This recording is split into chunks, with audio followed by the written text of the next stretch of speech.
S'il y a chez toi quelque indigent d'entre tes frères, dans l'une de tes portes, au pays que l'Éternel, ton Dieu, te donne, tu n'endurciras point ton cœur et tu ne fermeras point ta main devant ton frère indigent. Voici les mots de l'Ancien Testament. Oui, avec plaisir. Le souvenir de Julien. Le bon accueil aux voyageurs et l'aide aux nécessiteux ont été discutés depuis la période pré-chrétienne. Avec le christianisme, l'hospitalité inconditionnelle et la charité sont devenus d'importants actes de piété et l'une des vertus théologales. Jusqu'à aujourd'hui, elles représentent une obligation essentielle du bon chrétien. D'après les textes médiévaux, une personne qui refuserait un pèlerin pourrait se voir affligée d'une punition divine, et ce, même au cours de sa vie.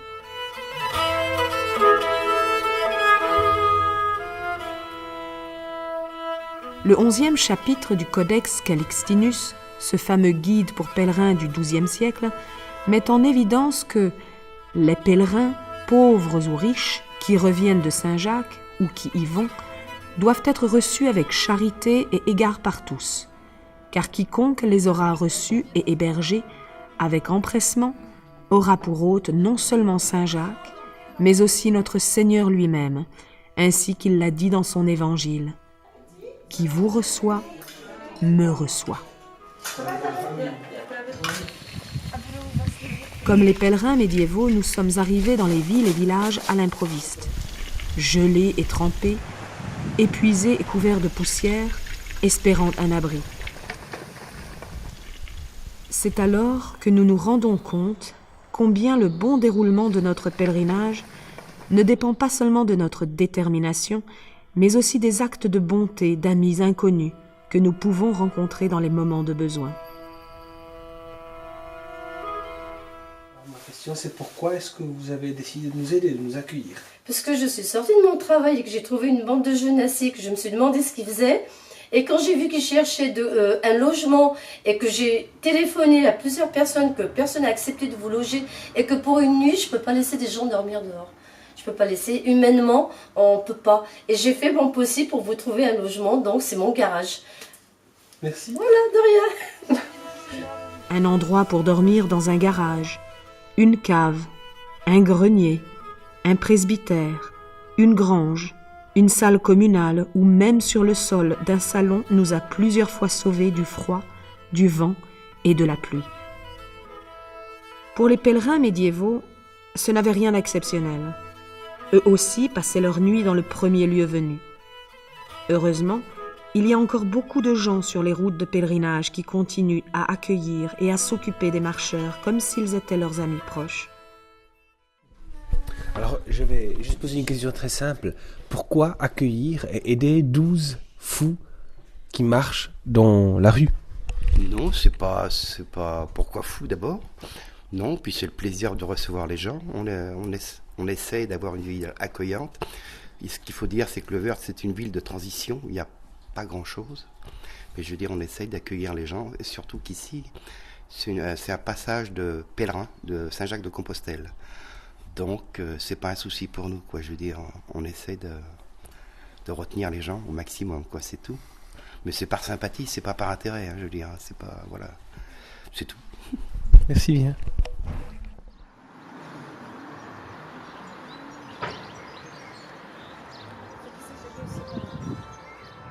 Au Moyen-Âge, en dehors des auberges, il existait un dense réseau de monastères avec des hôpitaux pour les pauvres et les pèlerins qui permettaient de passer une nuit au chaud gratuitement. Ils pouvaient trouver également un abri auprès des monastères ou dans les espaces liminaux des églises. En ces temps-là, dormir dehors sans feu de camp et sans armes était extrêmement risqué. Les pèlerins ordinaires ne possédaient pas d'équipement spécifique et les forêts étaient remplies de créatures dangereuses. Heureusement pour nous aujourd'hui, ce n'est pas un problème de dormir dehors sans menace ou danger. Au tournant du premier millénaire, le nombre de pèlerins a augmenté de telle manière que les modalités d'hospitalité ont dû s'adapter. Il n'était plus possible d'accueillir quotidiennement des larges foules de voyageurs gratuitement au nom de Dieu, même dans les monastères. Bien que le chapitre 53 de la règle bénédictine accentue le fait que tous les pèlerins doivent être acceptés dans les monastères comme s'ils étaient le Christ lui-même, et particulièrement les pauvres, car à travers eux le Christ est accepté en particulier, la réalité de la pratique s'est modifiée en suivant les possibilités économiques des différents lieux. Le statut social et la richesse des pèlerins ont commencé à déterminer où et comment ils allaient être logés. La situation est la même aujourd'hui. Des hospices depuis longtemps disparus ont été remplacés par des abris ou des maisons pour pèlerins de différents types et prix, ou encore par des hôtels. De nos jours, il est très difficile d'être logé dans un monastère médiéval. Beaucoup d'entre eux ont été détruits durant la Révolution française. Malgré cela, les moines de Saint-Benoît-sur-Loire nous ont offert leur hospitalité et nous avons été accueillis de manière inoubliable par les chanoines du monastère perché de Conques, ou encore par les sœurs des campagnes de Lombreuil. Comment une communauté de chanoines voit-elle l'hospitalité et le phénomène du pèlerinage de nos jours? Comment est-ce qu'on perçoit le pèlerinage au XXIe siècle? Comment on s'occupe des pèlerins modernes? Eh bien, on les reçoit comme des frères, déjà. Et le mieux possible pour créer un esprit de rencontre, de partage, qui se fait tout au long du chemin. Quand on part en pèlerinage, la plupart des marcheurs deviennent pèlerins les uns par les autres et grâce aux autres, parce qu'il y a un grand esprit d'entraide, de fraternité. Et comme on va dans la même direction, ça n'a rien à voir avec un sentier de randonnée où on se croise.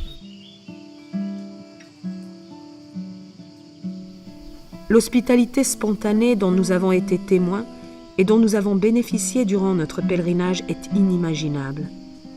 Malgré le fait que nous soyons 12 étrangers, presque chaque jour, une personne nous a offert un abri.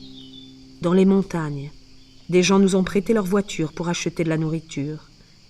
Nous avons dormi sur une scène de théâtre, dans la cave d'une mairie ou dans un club de pétanque.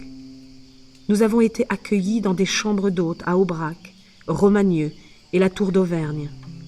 Dans plusieurs villages, on nous a offert des maisons entières, des salles de sport ou des salles des fêtes. Simplement, avec la confiance que nous rendrions les clés le lendemain matin en partant. Sans mentionner les cadeaux, petits déjeuners, nourriture et boissons que nous avons reçus. Toutes ces rencontres, avec des gens d'origines sociales diverses et avec les ordres monastiques qui ont partagé avec nous ce qu'ils avaient, qui étaient heureux de pouvoir partager pour un moment un repas et une discussion, nous montrent que l'accueil des nécessiteux ne s'interrompt pas et continue même à travers la France du XXIe siècle. Non, en fait, juste la question qu'on pose tout le monde, c'est pourquoi aider 12 fous qui se baladent dans la rue? Alors moi, j'avais pas vu que vous étiez 12. Les apôtres, ils étaient combien?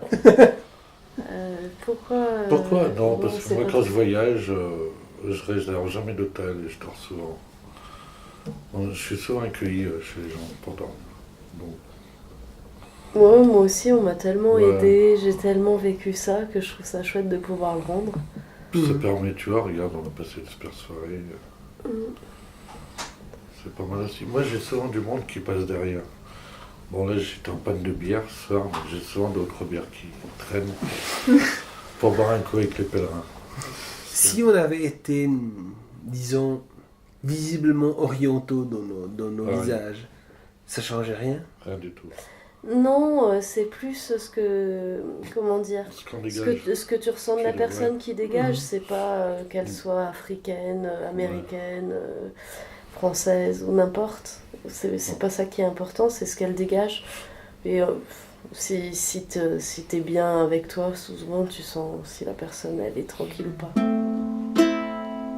We'll maybe make it.